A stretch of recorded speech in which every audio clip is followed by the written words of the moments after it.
Pre-emptive mode, ठीक है। सब का अराइवल टाइम डिफरेंट है, सब अलग अलग टाइम पे आए। ये सबसे पहले आया P1, उसके 1 सेकेंड के बाद आ गया P2, फिर उसके 2 सेकेंड्स के बाद P3 एंड सो ऑन, ठीक है। और सबके बर्स्ट टाइम डिफरेंट है। सो सबसे पहले जब P1 आया तब और कोई नहीं आया हुआ था, ठीक है। Again we have to calculate average wait time and average turn around time, okay. So सबसे पहले हम क्या देखेंगे कि P1 आया 0 टाइम पे, ठीक है। सबसे पहले जैसे ही P1 आया था उसके पीछे कोई भी नहीं है।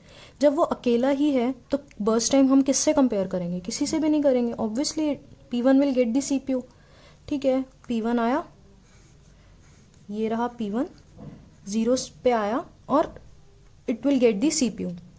अभी ये CPU 1 मिनट एक्सेस किया ही था, 1 सेकेंड के लिए एक्सेस किया ही था कि एकदम से P2 आ गया।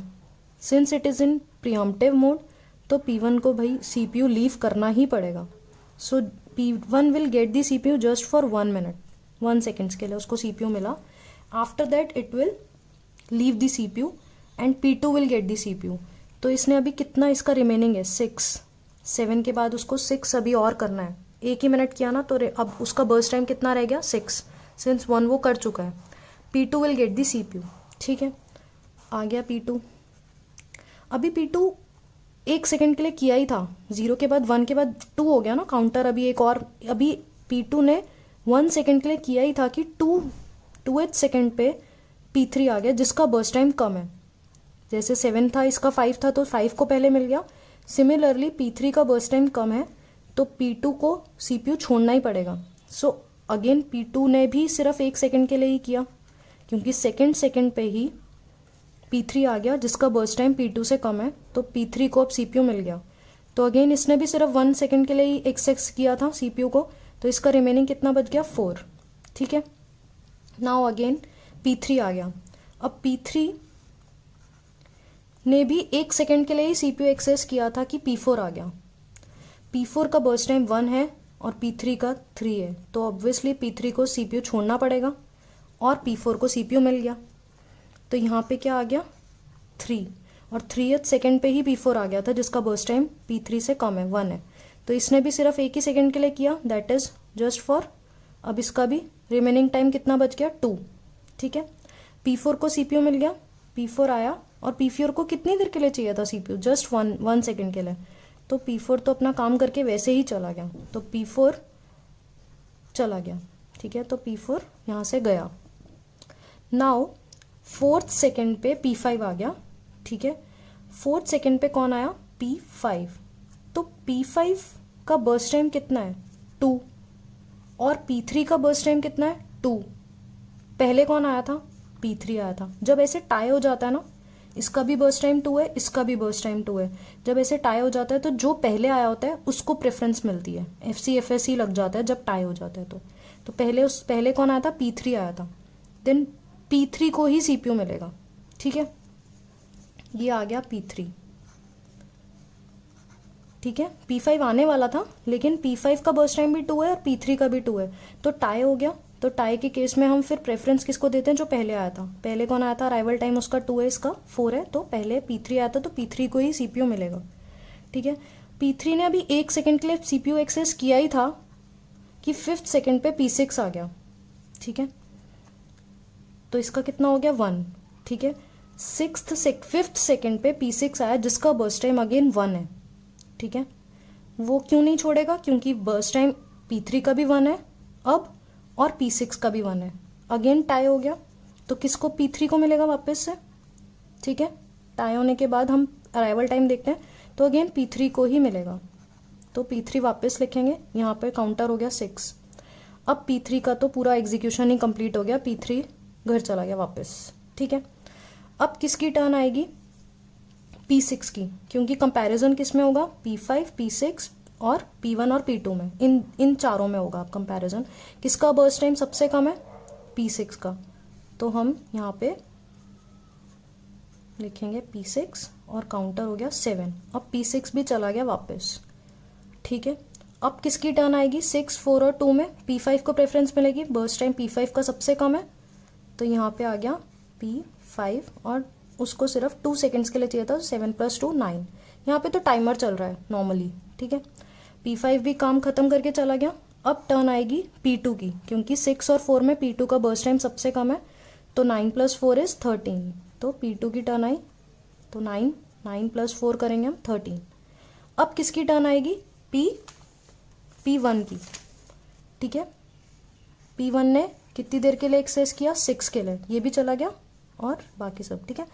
तो P1 की टर्न आई, तो P1 ने कितनी देर के लिए यूज़ किया? 6 के लिए, ठीक है। तो 6 + 13 = 19. So this is the Gantt chart for this particular example. Now we have to calculate waiting time as well as turnaround time. Turnaround time का फॉर्मूला क्या था? completion time minus arrival time, and waiting time का formula क्या था? turnaround time minus burst time. So first of all we will calculate the turnaround time, ताकि हम उसकी value यहाँ पुट करके burst time से माइनस करके waiting time कैलकुलेट कर लें, ठीक है। So turnaround time is nothing but completion time minus arrival time, ठीक है। तो अभी हम P1 का टर्न अराउंड टाइम कैलकुलेट करते हैं पहले, ठीक है। First of all we will calculate the turn around time. तो यहाँ पर मैं टर्न अराउंड टाइम कैलकुलेट करती हूँ, टर्न अराउंड टाइम, ठीक है। Formula is completion time minus arrival time, ठीक है, ये फॉर्मूला है। सो P1 का कंप्लीशन कब हुआ? यहाँ पर कंप्लीशन हुआ 19 पे जाके उसने ख़त्म किया अपना पूरा टास्क। कब से आया हुआ था और कब जाके उसने ख़त्म किया? 19 पे, ठीक है। 19 माइनस वेट किया P1 ने? नहीं किया wait, sorry arrival time, sorry 19 is completion time minus arrival time. Arrival time कितना था? 0, ठीक है, which is 19। Calculate the turn around of P2। P2 का टर्न अराउंड टाइम कितना है? P2 ने कहाँ जाके खत्म किया? यहाँ पे, ठीक है। आप लास्ट में देखा करो, जो भी प्रोसेस है उसके लास्ट वाले बार पे देखो क्या नंबर है, ठीक है। तो 13 माइनस कितना है टर्न अराउंड टाइम उसका, सॉरी अराइवल टाइम कितना है P2 का? 1, तो 12। P3 का कितना है? 6। P3 देखो बार में सबसे लास्ट में कहाँ है और उसका सबसे लास्ट में नंबर क्या है? 6 माइनस 2, अराइवल टाइम इज 2, तो 4। अब आती है P4 की टर्न। P4 कहाँ पर है बार में? यहाँ पर है, और उसके लास्ट में नंबर क्या है? 4 माइनस 3 विच इज 1। 3 क्यों करा मैंने? अराइवल टाइम, ये फॉर्मूला में पुट कर रहे हैं बस। P5 कितना है? 4। P5 कहाँ पर है? P5 है यहाँ पर, ठीक है। तो P5 का कितना है? 9 है, 9 completion time. 9 minus arrival time कितना है P5 का? 4 विच इज नाउ 5, ठीक है। 4 है इसका अराइवल टाइम है। P6 का कंप्लीशन टाइम कितना है? 7, यहाँ पर है P6, 7 इसका completion time minus arrival time which is 5 which is 2। इन सबको ऐड करेंगे, 19 + 12 + 4 + 1 + 5 + 2 divided by total number of processes which is 6, and this comes out to be 43/6 which is 7.1। This is the average turn around time, ठीक है। अब ये सब individual turn around time तो हमारे पास आ गए। अब हम कैलकुलेट करेंगे वेटिंग टाइम, ठीक है, हर प्रोसेस का waiting time of each process, ठीक है। P1 का वेटिंग टाइम क्या होगा? वेटिंग टाइम का फॉर्मूला क्या है? Turn around time minus burst time. ये फॉर्मूला में पुट कर देंगे। टर्न अराउंड टाइम P1 का कितना है? 19। बर्स्ट टाइम कितना है? 7। 19 माइनस 7 इज 12। P2 का कितना है turn around time? 12 minus burst time कितना है? 5, ठीक है। फॉर्मूलाज में पुट कर रहे हैं हम खाली। P3 is turn around time 4 minus burst time is 3, 1, ठीक है।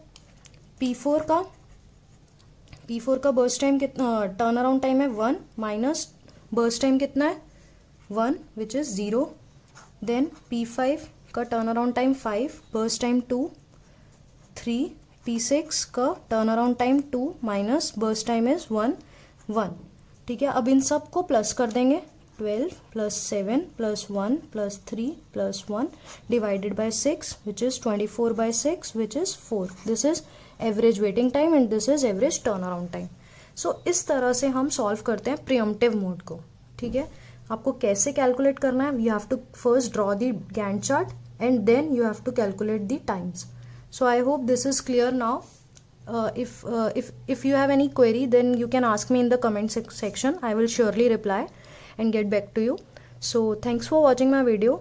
Please like and subscribe my channel. Thank you so much.